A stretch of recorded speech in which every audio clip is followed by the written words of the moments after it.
बिस्मिल्लाहिर्रहमानिर्रहीम। मरणा अगे जे मुआ से मरी थियन नमात। मरणा अगे जे मुआ से मरी थियन नमात, हूंदा से हयात जीअणा अगे जे जिया।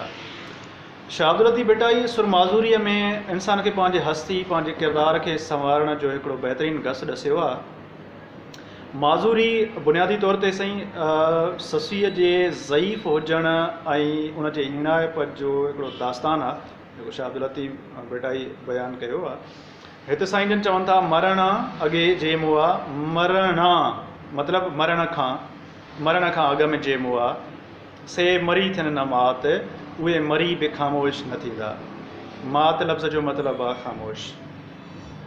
हाणे उहे इंसान जेकी बजाए पंहिंजे नफ़्स खे, पंहिंजे जिस्म खे, पंहिंजे बदन खे चमकाइण सींगारण, उनखां हटी करे पंहिंजे सोच ते, पंहिंजे किरदार ते, पंहिंजे रूह ते, पंहिंजे हस्तीअ ते, पंहिंजे शख़्सियत ते कमु कनि था ऐं पंहिंजे सोच खे संवारण ते कमु कनि था, उन्हनि खे जिस्मानी मौत कॾहिं बि ख़ामोशी न ॾेई सघंदो। जीअं मौलाना जलालुद्दीन रूमी साहब जो हिकिड़ो तसवुरु आहे, उनजी हिकायत आहे। उहे फ़रमाइनि था त इंसान जी असुलु हस्ती हुनजी सोच आहे, बाक़ी त रुॻो हॾा ऐं गोश्त आहे।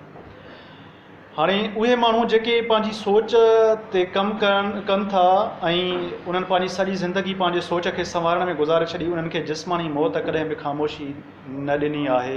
तारीख़ गवाह आहे। अहिड़ा कई किरदार, कई बुज़ुर्ग, औलिया, स्कॉलर्स जेके पंहिंजे सोच खे डेवलप करे, पंहिंजी किरदार खे डेवलप करे पोयनि जे लाइ हिकिड़ो सबक़ु छॾे विया, उहे अॼु बि ज़िंदा ऐं हयात आहिनि। ॿीं सिट में साईं जन चवनि था त हूंदा से हयात जीअणा अॻे जे जिया।